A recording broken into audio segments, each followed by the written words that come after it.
A huge welcome to today's Under the Spotlight with Jaclyn Lee-Joe. My name's Sophie Devonshire and I'm the CEO of the Marketing Society, which is a role I've held for a very short period of time now. But I've been loving being part of this incredible global network of progressive marketing leaders and supporting our purpose, which is to empower brave leaders in marketing. As a community, when we come together, when we connect, when we have conversations, it helps us be more brave and more brilliant at what we do. And we can help each other do well in our careers and our lives, and do good in business, society, and the world.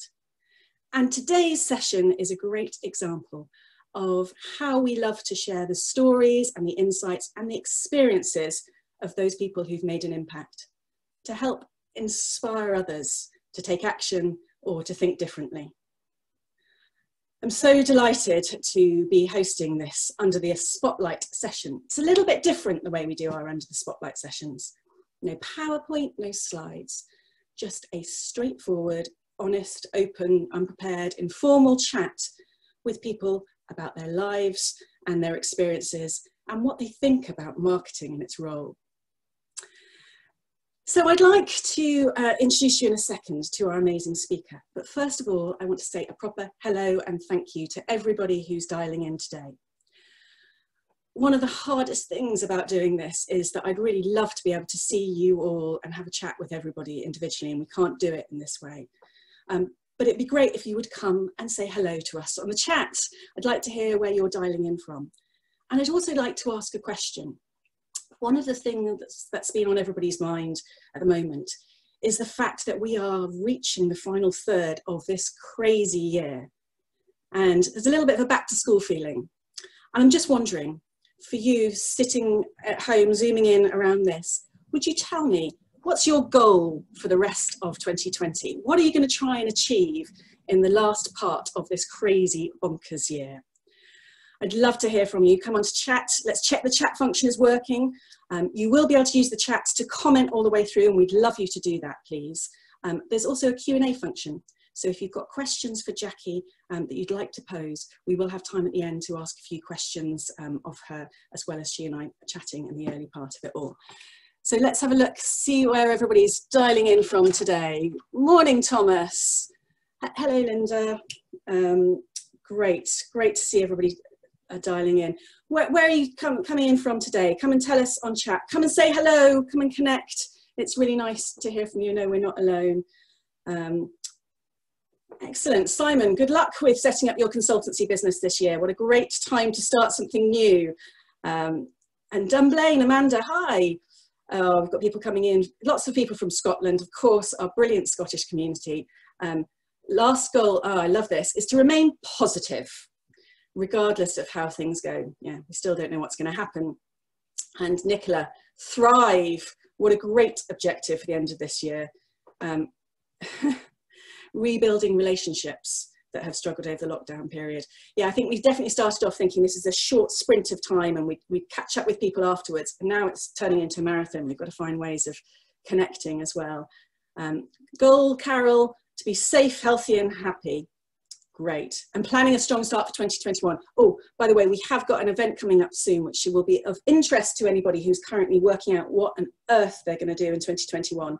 Our global conversation at the end of this month brings together a number of different marketers from around this world to talk about how do we plan in a year where we don't know quite what's going to happen next year when there's so much pressure in it all. Well, good morning, everybody. Thank you so much for tuning in and being part of today.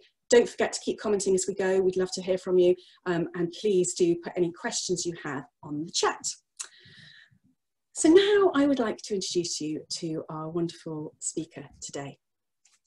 Jaclyn Lee-Joe has had over 20 years digital and marketing experience across media, technology, telco and aviation companies. She's worked with some of the most impressive and impactful brands out there: Virgin Mobile, Carphone Warehouse, Skype, BBC Worldwide and now Netflix. And while she was at the BBC, she had oversight of more than 300 black brands globally. And I met Jackie when she was working at the BBC and was blown away by her energy and her sense of pace. She has actually lived in various countries across the world in her career as well. And so some of the things I think we'll end up talking about today, give us a bit of a global perspective as well. In fact, I think at one point in her life, she changed jobs 3 times, lived in 3 different countries and had 3 kids. So lots to share there. And when I spoke to Jackie, before last time we spoke, we were talking about how do you get the pace right. It's a little bit of research for the book I was writing around pace-setting leaders. So we talked a lot about speed. But since then, she has been the global CMO at Netflix, which I think, what's the latest figures on Netflix? They have 183 million subscribers, pretty big company, and 16 million new subscribers this year, right, Jackie? We have talked 193 million, Sophie. She knows her stats. That's perfect. And when we talked last time, Jackie, we were talking at pace about making things happen. This right now is a brilliant opportunity for us to slow down together and to reflect on what's happened for you in 2020. Thank you so much for joining us, Jackie. Lovely to be here, Sophie. Hi, everybody. So where should we start? Let's start not with what's happened this year. Let's start with your story, Jackie. I'd love to hear a little bit about how you got started on this journey. Tell us a bit about where it's all started for you. I think, Sophie, that there are probably 2 things that have really driven all of my choices in life. One of them being, and I think this happens, is very much a byproduct of growing up in the sleepy suburbs of Sydney. One is this ridiculously acute case of FOMO. And the other one has certainly been a lot of serendipity along the way. And I think that combination of wanting to be at the center of things, of the action in general, plus being really lucky, I think, to have a lot of opportunities and being open to opportunities along the way have kind of really forged a lot of my path. Some of that has been FOMO locationally. So, I left Australia towards the very, very late 90s, 2000s, and moved from Sydney to Melbourne to Sydney to New York to London to Sydney to London, and then most recently, straddling LA and Sydney. That's just been crazy, right? And my partner in crime, Rob, has kind of been there on the entire journey with us. And yes, as you said, along the way, we've managed to have 3 children and a boy dog. So 4 boys in my family, unbelievable. And actually managed to, start a new job after every maternity leave. And in between child number 2 and 3, actually changed countries twice. So we are a bit of a stickler for, I think a certain level of speed and craziness in general. And then I think part of the FOMO has been around needing to be not just locationally at the center of everything, but vocationally at the center of everything. So I've certainly seen, I guess, the rise of e-commerce in the very late 90s and the impact that had on aviation, and really the removal in about a 5-year period of like those middle tiers of wholesalers and retailers in that market. I then flipped over to New York for the very, very end of the dot-com boom. Really, it was just the start of the bust. I got there too late, but was doing a lot of e-commerce and looking at the transition into kind of e-business there.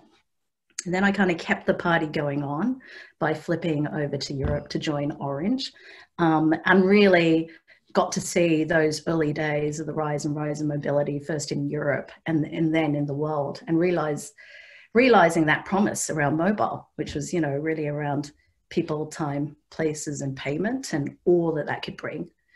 And then I flipped over into over-the-top communications with Skype. At that moment, Skype had 800 million registered users, 330 million kind of active users, and ran the audience marketing teams there, as well as the broadcast and entertainment teams. And then kind of flipped over to the BBC and looked at life on the other side, I guess, of being in an incumbent and looking at facing the disruption, what to do to kind of evolve our IP into the world of digital. And then finally, just as I was actually on the verge of coming back towards Australia. Took a detour via Netflix and had a great time at Netflix, and just the sheer scale of Netflix has been unbelievable. So that's kind of my journey. It's been bloody great. I love it. I love the positivity of in your attitude there, but also that point of the thrill of being at the heart of change. So changing industries, being able to shape what's happening and being part of that ride. And yes, of course, there's a serendipity there. There is in everybody's lives, but the choices you've clearly made have been to be part of them at probably quite challenging times. I mean, those aren't easy roles or easy times to be part of it. But yeah, timing is everything, isn't it? In terms of business and personal life. It is, and I think, that's always been the constant challenge, isn't it? It's trying to figure out how to kind of satisfy, aspects of your personal and family life with your career and make it work. And, for the large part, Robert and I have, between us, kind of made different compromises, different choices along the way as we kind of straddle it. Sometimes we've moved countries because of an opportunity for Robert, sometimes for me. And I think that kind of toing and froing has always been kind of part of the brilliance of our relationship. And I think really it's only been the most recent period where we've been straddling LA and Sydney, and in fact before that London and Sydney, where it's actually been much more challenging. Yeah. So let's talk about this year then. So you're now joining us today from Sydney. It's the evening there in Sydney. Yes, it is. And what I really should have a gin and tonic in my hand. You realise this? It'd be very good. I've got the tea. But this year, honestly, it's been such a whirlwind for so many different people. But your particular experience, tell us how you've ended up being in Sydney, how you've managed what's happened this year, and quite what an impact COVID's had on your plans. Yeah, I think our straddling two cities, which always takes a lot of planning and scheduling and really us being very organized. So we had at the very beginning of the year, I guess, we had really organized travel schedules. We knew what we were all doing, even Excel spreadsheeted it all. We kind of knew how much time we were going to have together and to make the most of the time we had together. But we did have this split existence between Sydney and LA. And so what COVID has done is really just to kind of wreak absolute chaos and havoc on our carefully laid out what we thought was going to be a really well kind of managed life. And that's just the way it is, right? So, when it all happened, it was so interesting because I left LA on March 12th. And we had our first suspected case on the studio. So we actually closed the studio that day. But I left that weekend thinking that I was going to be there for a week. So I thought I was coming back from my 1 week's holiday to celebrate my 17th wedding anniversary with my husband. We had it all set up. We had the hotel booked. It was all going to happen. And of course, it all just that weekend went totally crazy. So the shelter in place happened that weekend. And then by the Friday, the end of the week, the borders are closed in Australia. And so I just, so I've been living in my 1 week's clothing ever since. It's been mad. And of course, when you're pivoting, I guess for me, most of my jobs recently, Sophie, I've been like in the center of time zone gravity, right? The schedule, although global, tends to rotate around you. I've literally remembered why I left Australia in the first place, which is how bad the time zone is for like running global teams, because I've literally been starting my day at midnight and running right the way through to about 6 p.m., 7 p.m., having dinner with the kids, 3 hours sleep, and then back up again. And that's just been the rhythm of it. That's just insane. I mean, keeping energy up through that. I mean, what a challenge. I mean, so many questions about how you've dealt with that personally and with your teams. I mean, working in that different time zone and then mobilizing teams remotely, everybody's been trying to deal with that remote management and inspiration. But new job, you know, big challenges for the company, and being in a different time zone and not with people. What have you done this year to help, you know, manage teams? I mean, I know you're passionate about teams and how they work together. Are there things you've done to make that more possible when you've been so far away and in the wrong time zone? Yeah, I mean, it's been so tricky, hasn't it? You know, I think on the one side, you know, when these things happen and you really do feel like you're walking into much more of a crisis moment, which has become such an extenuated crisis moment, right? So much of it is really about being in the moment, right? And that's where all those tools, right? Slack, you know, VCs and everything have really kind of come into play. And we've used them, as everybody has done, really extensively through this period. But on top of that, I think for Netflix, there have been additional, you know, there's been an additional level of intensity to this year than we had really anticipated. And for us, very much, it has been about making sure that with the teams, we're constantly on the pulse of consumer sentiment, and that we're really understanding what is going on in conversations around the world, and ultimately how we can be most helpful, right? So as people are like plumbing the depths of our catalog, either looking for new content or comfy, you know, television series, that we're actually understanding that and responding to it and being absolutely helpful the whole way through this time. I think the other thing that the teams and I have been dealing with, and it's been quite a concerted effort, is just as everybody has had, but certainly in Netflix, a whole new level of intensity around global conversations that have been going on. You know, things have just gone like this in levels of intensity, and we've seen more global conversations around titles this time than ever before, right?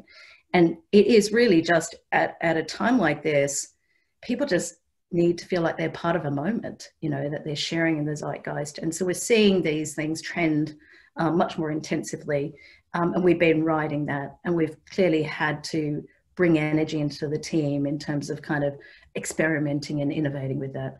And I think knowing that we have a job to do, right, that we can take action, and that it's meaningful action for people at this moment, has kind of helped us kind of keep the energy levels going through that period. Extremely tough, right?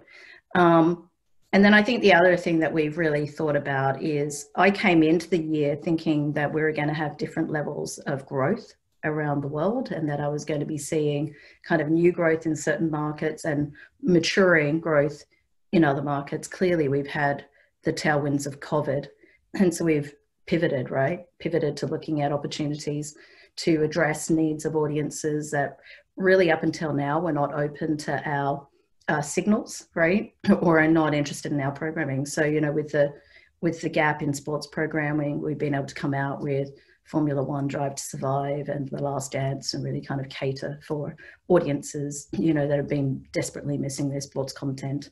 And on the other side, we've been able to deal with the gaping hole, really, that has been some of blockbuster movies. And so there's also been new opportunities and new energy in all of it. So fascinating hearing all that. So there's a few things in there to draw out.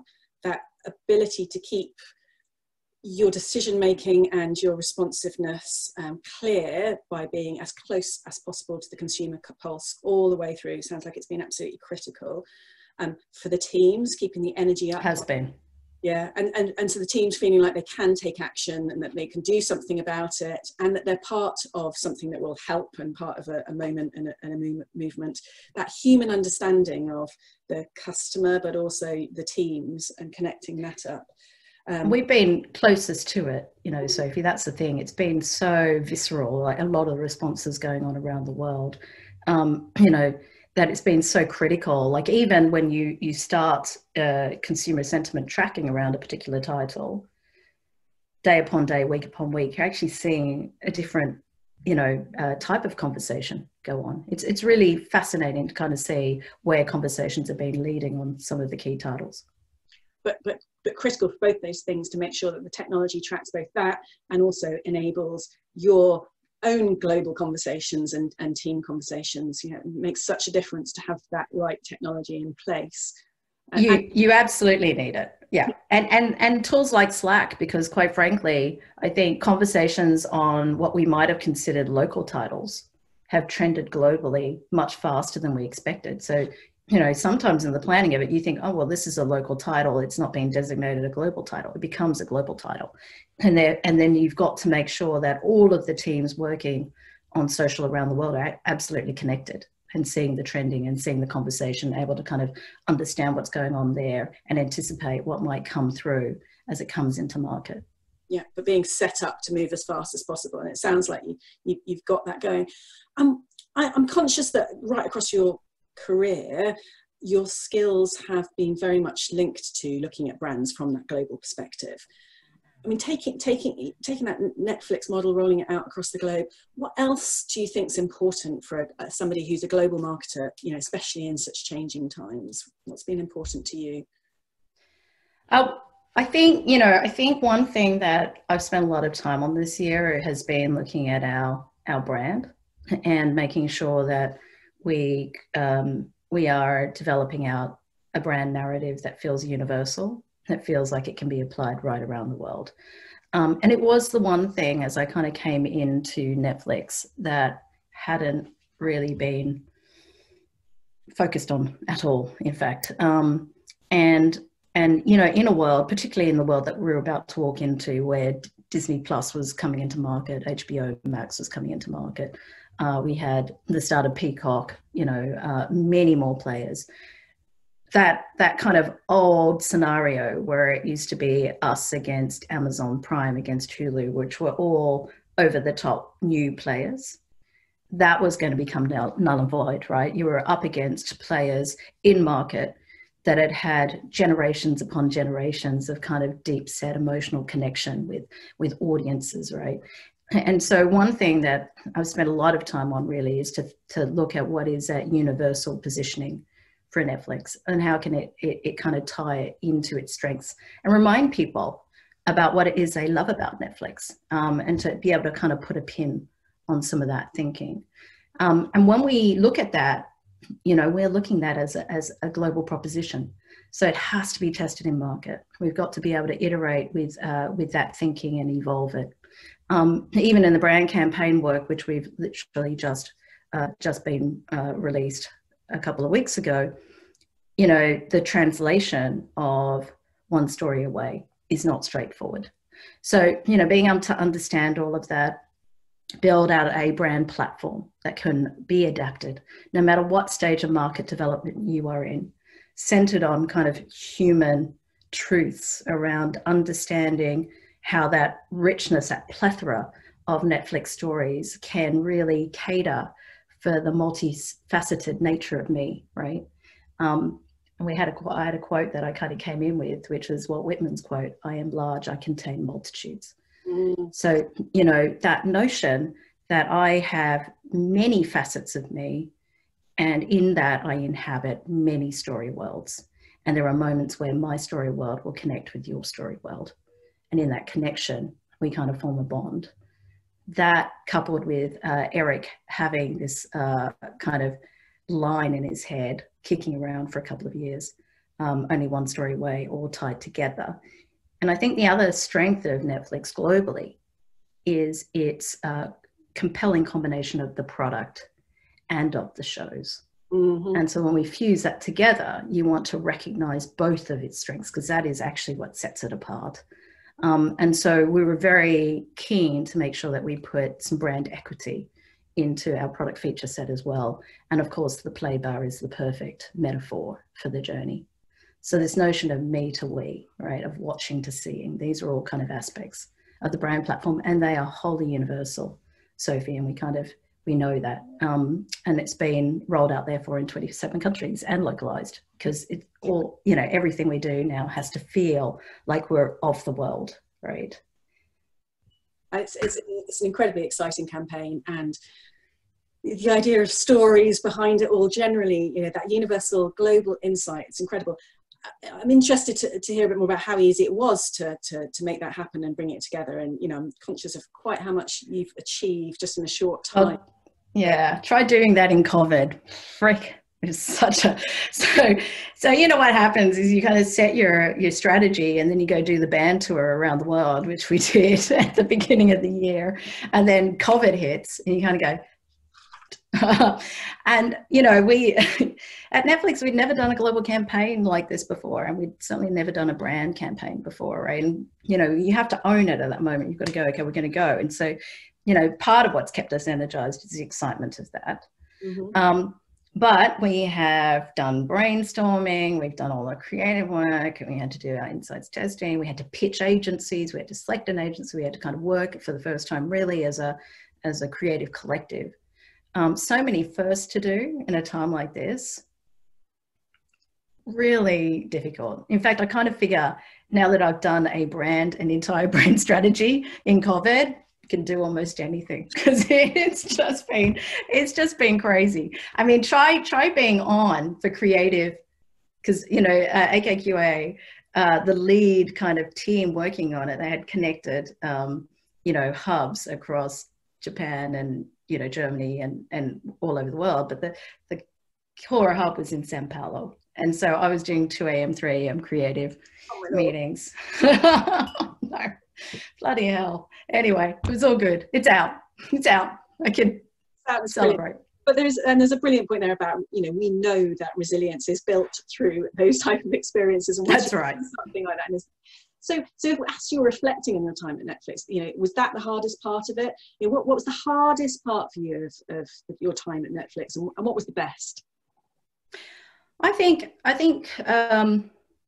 COVID's made it really tricky. You know, I think some of the challenges certainly we've had is, you know, the ups and downs and the intensity and the overwhelming kind of nature of it has affected different countries, different regions of the world at different times. I think actually it's more a reflection on COVID than it has been about Netflix, though Netflix's culture, which is so relentless, actually doesn't make it easy for people to feel like they can take a step back and replenish and find new energy. And so in some ways, some of the work that we're doing did that, but of course it doesn't wholly compensate. I think that's been difficult. I think the other aspect of it, and it really does come down to what we talked about, which is it's very difficult to keep a sense of community when you're in Australia on a VC, you know, at midnight with the rest of the world. And there's certainly been moments where you feel the community slipping away, and no amount of VCs or emails or willing it to be the case can entirely make up, especially at moments when you want to galvanize teams of having people physically present. And there's something about these you know, conversations that can be very intimate, but when you're trying to kind of bring communities in to dynamically engage, it just doesn't work the same way. It always feels a little bit more orchestrated than you would want it to be. And I think they're the most difficult things that we've had to deal with, certainly with my teams this year. And that puts personal pressure on you as the leader. It really does. Yeah, it really does. It does. I mean, I think that part of the challenge of being, you know, on a VC on your own is you actually feel like you're on your own. I think, and part of what I thrive on is feeling like we're all in it together, and that we're all collaborative, and that we're going to work these things out. You know, part of the process that I love about what I do is that mucking in and kind of getting that path forward together. That's felt much more difficult. And in a world where there's so much uncertainty, people are wanting much more straight direction. You're finding you're having to give direction when, you know, you would prefer it to be a much more participative process. Yes, that's interesting. As leadership has evolved to listening and bringing everybody on board at the same time, things do need to happen fast right now, and there is that sense of direction. And this question about community and people feeling alone, I think, becomes increasingly important for those of us in marketing who are, you know, feeling so alone when we're trying to deal with our day-to-day jobs. It's part of what we are trying to do as a society, to create those conversations and those connections and try and work out and also empathize with the fact this is hard right now. It is hard. Brilliant things. What do you think? I mean, because this is a great moment now for you on reflection and thinking through what's happened this year, but also in your journey so far, what do you think you've learnt about yourself as a leader across these difficult times and across your whole career? Well, I think I've recognized how much I thrive on the energy of others. I always knew it was a dependency problem, Sophie, and I've certainly felt it more than I've ever felt it before. You know, I really do thrive on the creative energy of others. I've learned that about myself, and I am not a creature of deep reflection most often. I'm kind of a creature who likes lots of distraction. And you know, actually I've had more time to really take stock of myself, and really needed to kind of dig in and really need to find reserves that I didn't know I had, and try to kind of drive forth that energy. You know, you have to put more energy into kind of managing teams remotely than you would when you're kind of thriving off that dimension. I've certainly learned a long, hard lesson on that too. Yeah, energy is everything, especially when you want the creativity of others and the commitment in tough times. I'm interested in the careers you've had so far, and the roles you've had in marketing have been in quite different organisations.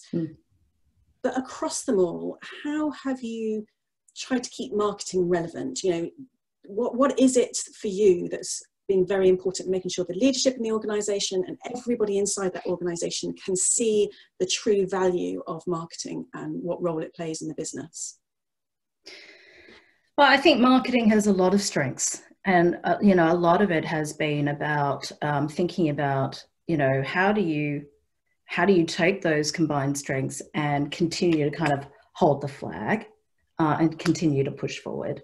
And I think, you know, some of those strengths, you know, certainly the thing that kind of becomes that kind of red thread across everything I've done has been that ambiguity, that change, that disruption. And I think in marketing in particular, you know, we have at our kind of fingertips now so much of the data, the analytics, the being on the pulse of tracking audiences, that we have the ability to see that, really kind of extrapolate some of those macro trends and some of those projections on where it can be, and then combine that really with our creativity to kind of imagine where we can go next. And when you're looking at setting vision, I think that's an important combination of skills to have, and marketers have them, right? So, you know, with Skype, for example, you know, as we were moving from single video calling into group video calling and into pervasive chat, we've suddenly become a collaboration tool. And there is just so much possibility in that, in building businesses, you know, in kind of creating whole new experiences in entertainment, right? The ability to kind of access and participate in an experience, you know, and we would blow that up. We would take 30 people from around the world and, you know, stream them into the stage of TED, you know, the final kind of moment of TED in 2013 with a live choir. And you can have this experience that, you know, would never have happened otherwise.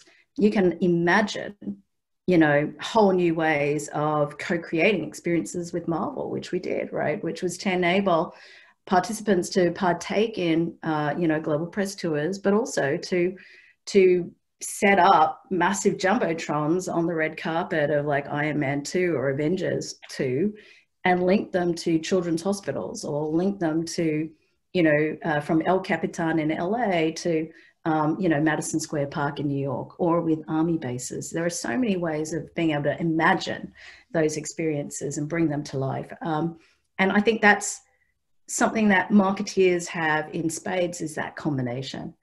I think the other thing that we have is, you know, that ability to kind of, you know, keep it real, right? We know what audiences are saying, and so much of those connections are at that one-to-one level, not just at the macro data level, right? And, you know, sometimes as well, I think, you know, we've got a job to do, which is in that overabundance almost of data and analytics, it's partly about making sure that we join up those dots, that we see that bigger picture, you know, and that we are able to really hold true to core audience and consumer need states and desires, the why of it, which really hasn't changed fundamentally, even with all the fucking data points in the world, right?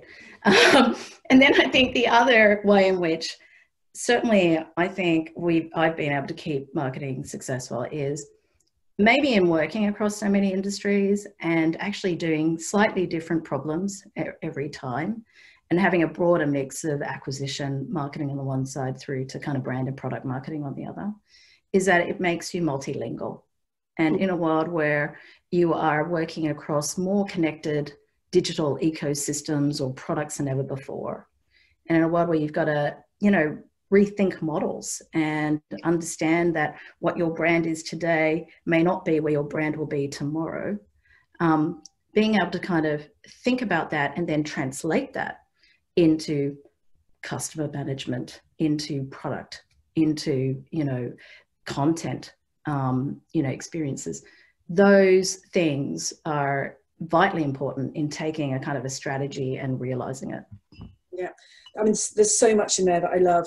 That point about the best marketers being able to be creative and imagine and have a sense of see the potential and the vision and set the vision at the same time as being incredibly practical and keeping it real and making it commercial.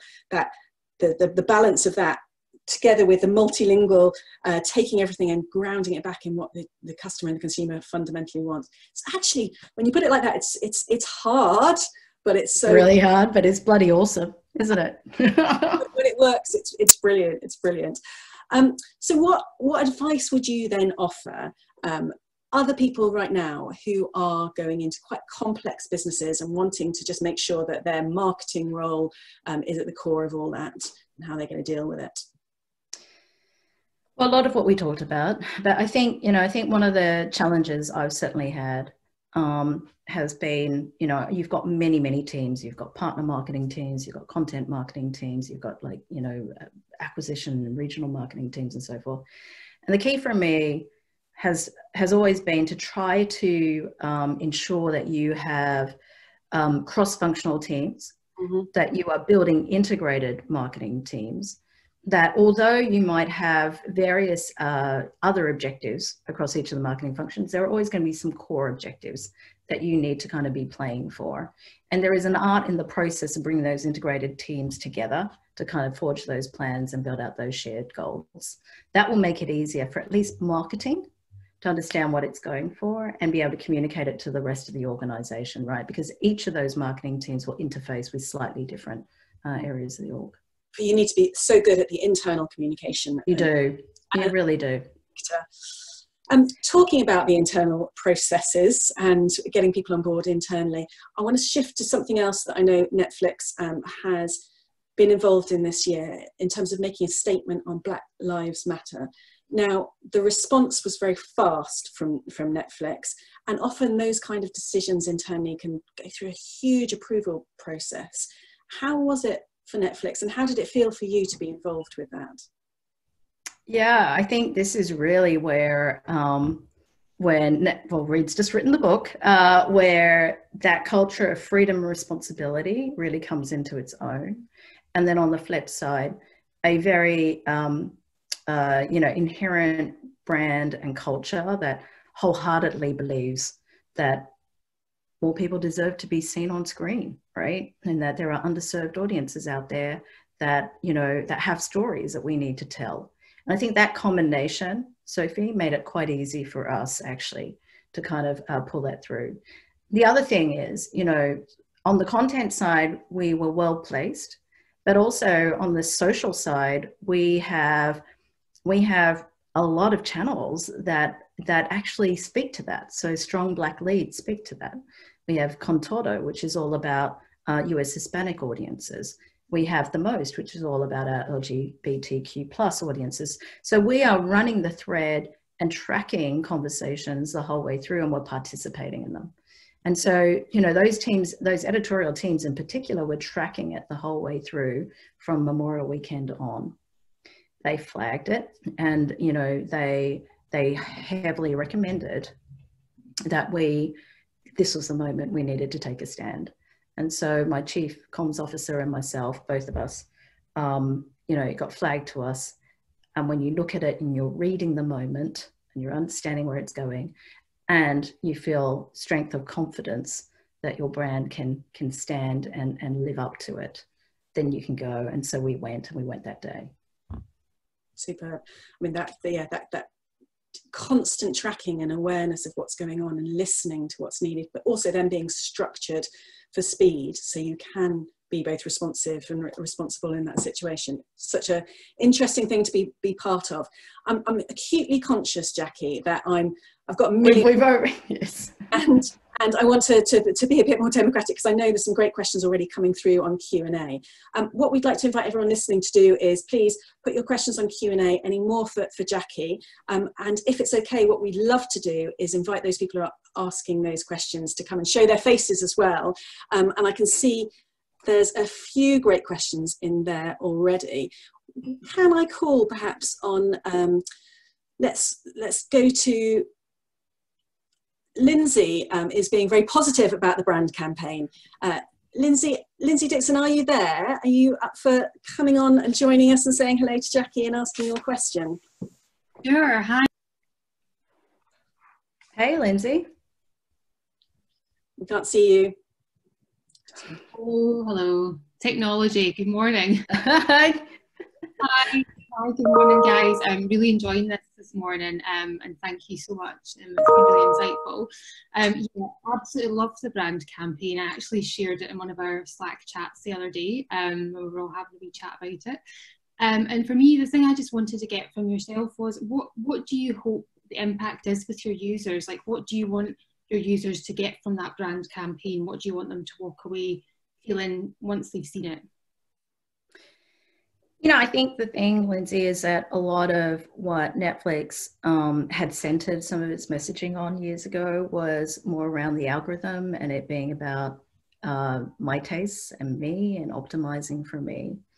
And what I'm hoping that we're going to get out of this campaign is that, and it's partly due to the scale of what we've been able to create and the scale of conversations that are happening all around the world that join it up. We hope that you're going to feel more of the we about it, and that you're going to understand that actually Netflix can be the place, it is the place where we celebrate and illuminate and champion stories from all around the world. And, you know, that you can have audiences from any corner of the world actually connecting to that story. And then we hope, you know, in that world where your story worlds might connect with my story worlds, that leads to something. And sometimes that will lead to a shared feeling, like batshit crazy Tiger King, right? And we all just had that freaking moment where we all just needed to go off the reserve for a little moment and then come back in and then go off again with Flores Lava, of course, and then come back again. But there's that sense of shared community around that. And then we hope that there will be moments where that connection will lead to empathy. And with that, you might have new perspective. And so, you know, some of the journeys that we've got are from watching to seeing, you know, and we hope that will lead to new perspective. I mean, John Steinbeck talked about, you know, empathy potentially leading to new perspective. And they're all things that we hope, you know, that we can encompass. And where, you know, this is a North Star, isn't it? This is something that we're still walking towards. But in telling more international stories than ever before, we hope that there'll be much more connections and much more understanding of different perspectives. I think Unorthodox was a great example of that as well. Love that show. I know, so good. So good. And that was made in Germany, right? So, you know, you just find the universal nature of these stories quite unbelievable sometimes. Sure. Thank you. Thank you, Lindsay. Thank you. And so potentially just building on that, Jackie, surely there is the opportunity for a global campaign like this as well to be unifying both externally and internally. I mean, this year where we are all so much more divided physically, but so much more connected actually in different ways. I imagine it's going to be motivating internally as well for the teams to be part of something and to be part of something together. That's what you hope a global campaign. Yeah, that's exactly what you hope. And, you know, I think I think Netflix inherently, like Virgin that I've worked for, or BBC that I've worked for, has an inherent sense of that purpose. And this is just about externally going out with confidence and communicating it. Yeah, it's fantastic. I'm going to call on Gemma now. Gemma Batterley has got some interesting questions to ask you. Gemma, are you there? Hello. I am. Hello. Let's see if it works. Hello, everybody. Hey, Gemma. Hi, Jaclyn. Thanks, Sophie and Jaclyn, for your insights. My question centres around brands creating real entertainment. And I guess as we see audiences shift to these ad-free platforms like Netflix, or take out subscriptions that remove advertising from the mix, you know, we've seen Unilever create Dads earlier this year, which streamed on Apple. We saw J&J create 5B last year.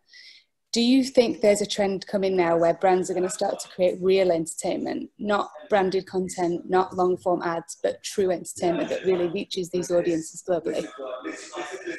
Yeah, I think, Gemma, that's been an ambition for brands for the last few years, is to find really compelling stories that they can produce. Because yes, as you say, distribution content is the problem, right? It's not the money, it's being able to kind of get the right reach to audiences.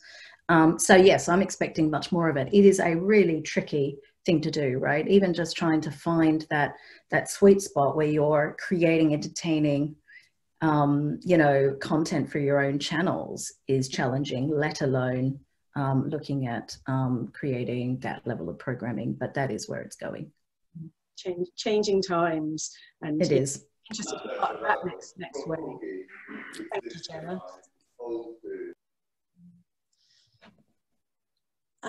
Nicola, I'd like to call on Nicola Wright, who's got a question. Jackie, we've talked quite a lot about creativity here, but of course, maintaining the sharpness of creativity and innovation amongst teams is quite tricky. And Nicola's got a specific question on that. Are you there, Nicola? Possibly not. All right, I might, here she comes. Hey, Nicola.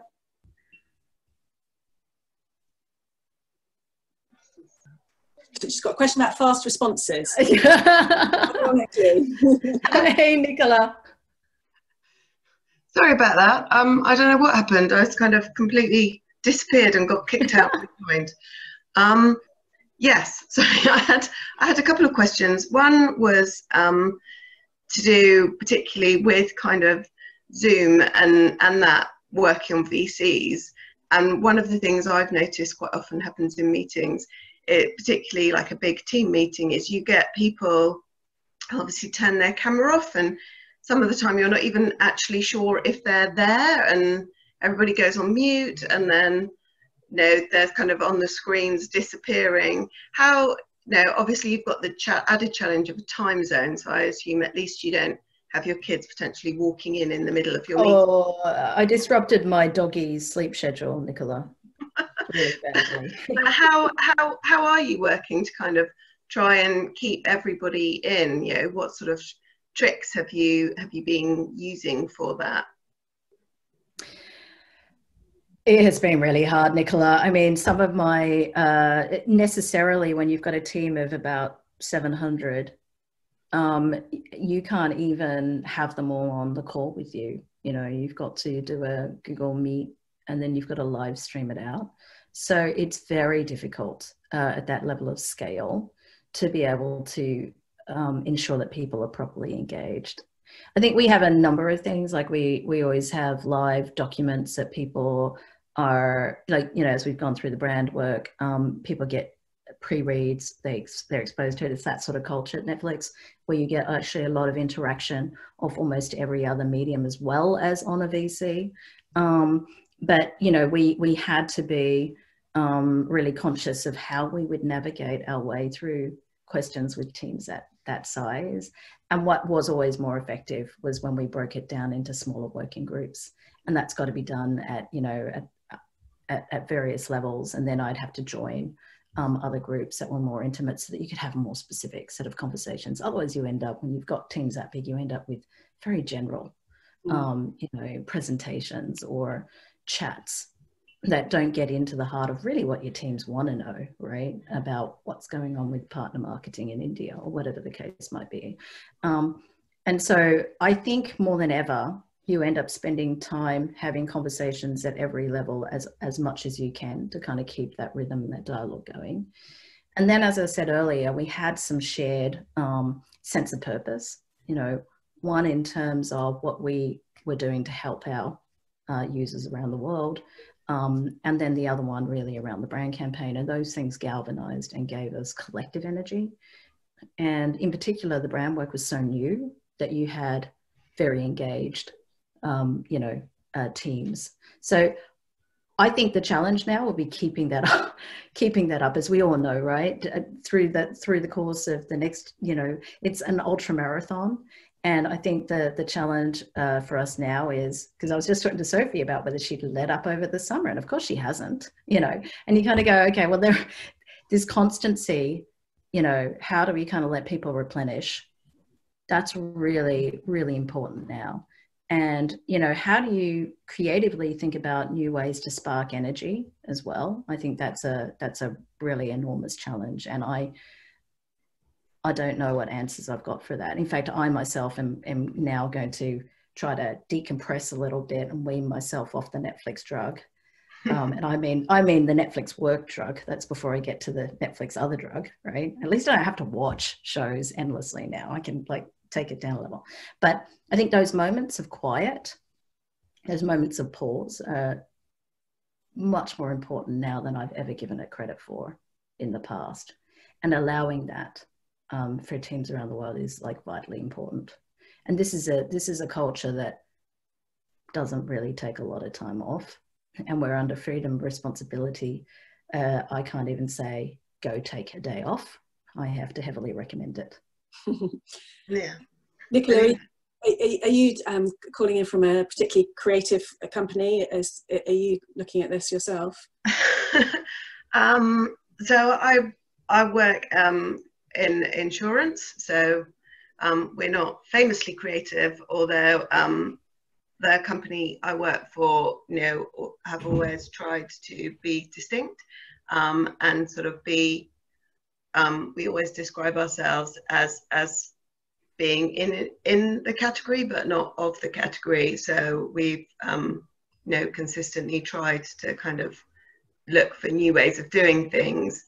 But I suppose the other question I had is also around kind of creativity under lockdown, and that whole challenge of sparking kind of really innovative creativity when everyone has been so isolated and, you know, just kind of getting the same stimulus. It's much harder to kind of break free when you don't have that same interaction with people and that kind of working in groups, and time does seem to be more pressured. Those kind of frivolous, you know, previous kind of water cooler type chats that could spark something completely creative that completely disappeared. And often you're working on things much more on your own rather than being able to turn to a person behind you and just sort of vent and potentially suddenly come out with a completely new direction.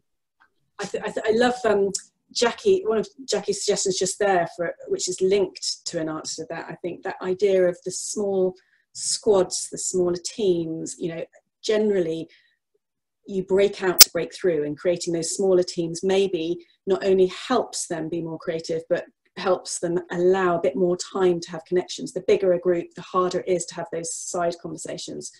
I don't know, Jackie, is that?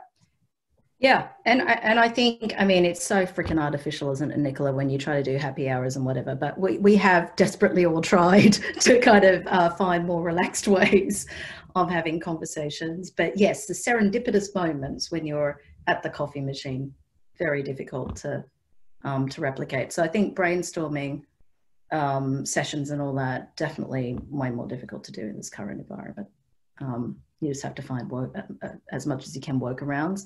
And I think the other bit around media is like, when I want to break, and I'm always consuming content, but when I want to break, I get off the video, and then I go and listen to Great Lives or something on the BBC. I kind of find creative inspiration by actually looking at different architecture talk. You kind of do other things so that you're not constantly thinking about the here and now in front of you, your work, but you're making other links. Yeah, brilliant. Thank you, Nicola. Great questions. It's so important. It's such a responsibility when you work in marketing to make sure you've got that creativity and that inspiration and that ability to make connections, but somehow we've got to make time to connect with each other. Talking of time, we are starting to run out a little bit, so I'm just going to ask, I don't know if Nancy is there to come on to just ask a question about culture, because I know, Jackie, you've moved through lots of different types of organisations, and the culture must be difficult. Hi, Nancy. You're on mute. God, Nancy. Hello. I know Nancy, Sophie. So is there a story behind this question? You're on mute, Nancy. It's the first time in this call we've said that. Sorry. Hey, Jackie. Nice to see you. Hello. I wondered, I wanted to ask a question, you can imagine, of how was the leap? How was the leap from a public service-owned company like BBC Studios to the giant that is Netflix, and the scale and the resource available? Just, because you would imagine that's like being unleashed as a marketeer, right? You've got everything at your fingertips, but that's not, I'm not sure that's always probably a good thing. Or I just wondered how that leap was. It felt, felt huge, and you were the person to do it. But really interested, a year down the line, how that felt. Well, I think the thing about it, Nancy, was in studios and in Tim, there was always a level of pace, right? Not quite on the steroids that, that Netflix has, but in that many titles globally and global audiences, I think there was quite a bit of it that meant that I could pull up. There were differences. There are quite radical differences in terms of the level of transparency, right? And there were definitely cultural differences there. That notion of 360 feedback, we had some of it actually at the Beeb with Office 5 and all that, but it is much more direct, and the incoming is much more intensive at Netflix. And, at the BBC, there was a good pace to it. At Netflix, there was a 24/7 pace to it, right? And so you have to kind of adjust to that level of intensity. And, in many ways that was a good thing. And in many ways you kind of go, well, there was great balance at the BBC. I loved that about the BBC. And, I think culturally both have a sense of purpose, but the BBC has a really ingrained sense of purpose, which I always loved about it. It's also what I loved a lot about Virgin, right? And that pulls it forward. So there was that. In terms of the budgets, yes, it was an insane, ridiculous change out on budgets. But I think that what we had to do at the BBC, which is we had to have great confidence in the quality of our IP and to use that to kind of expand it out. So at the BBC, a lot of what we did was to say, you know what, this stuff that we're doing around BBC Earth and Blue Planet 2 and Planet Earth 2, it's bloody great and it's properly purposeful and it will spark action. We just need to get it out to as many global audiences as possible and younger audiences. So putting it on to Tencent, doing Snap, doing three-dimensional Google Earth. This is all about kind of getting more community and sparking more action, right? What you worked on, right? Sustainability, sustainable fashion, what we did with Mother of Pearl, how we did Radiohead with Hans Zimmer and Sia and got Sir David on that Glastonbury stage. That is all about doing a lot with very little and with the strength of your IP. And I think that is a lesson that Netflix can learn when it starts to think about tentpole IP and how does it build it out and work it harder, because it's not just about being a network, it's about being a studio. And then, yes, I did kind of look at, in a world where it's not just about US titles out to the rest of the world, but you are looking at having to build up titles out of the UK for the rest of the world, or Spain to the rest of the world, or Mexico to the rest of the world, then there is a level of discipline around how to manage your asset suite and your costs that you can learn a lot from, having worked from other companies that have far less budget into this, that will help Netflix manage the scale of it. And that's really important too. Love this. I'm going to have to, because we're running out of time. Thank you, Nancy. Great. And it's so interesting, the things you learn from the different cultures and what you can take to it. It's a brilliant question. And thank you, Jackie, for so much honesty today, generally, with that question, with all of it, and for your brilliance. Everybody listening, there is going to be a very, very quick, super fast poll about to appear on your screen. Tell us what you thought of today. We'd love to hear your feedback always. And please come and connect with me or with anybody in the Marketing Society if you've got more thoughts and questions on it. Sorry to the guys who asked questions that we couldn't answer. Never enough time to spend time with Jackie and everything she's got to do. Also, everybody listening, please join us for some more conversations like this. Our next Under the Spotlight is with a dynamic duo. Start of October, we have Greg and Rebecca joining us from one of the fastest growth companies in the UK, Octopus Energy, to talk about the role of CEO and marketing together. We've also got a great Scotland conversation coming up on the 24th, with our Star Awards Gold winners sharing their stories. And last but not least, we'll end this month with that global conversation I mentioned, where we will be discussing how on earth we plan for 2021. But I've come away from today feeling so inspired by Jackie's stories about the potential. She can always see the potential in what's happening. There's always an opportunity, and you can always be positive about that. So your FOMO that started all this is a great skill to have and strength to have. And I can't wait to see what you're going to do next, Jackie, although hopefully there is this pause now to reflect and recharge. You've got to do that. We've got to slow down now. Thank you so much for joining us today. Really, really appreciate it. And, you know, I know that everybody will come away feeling a little bit more inspired about what's possible with a bit of energy like yours. Thank you very much. Thanks, everybody in the chat. We will see you all really soon. Bye. Thanks, guys, for joining.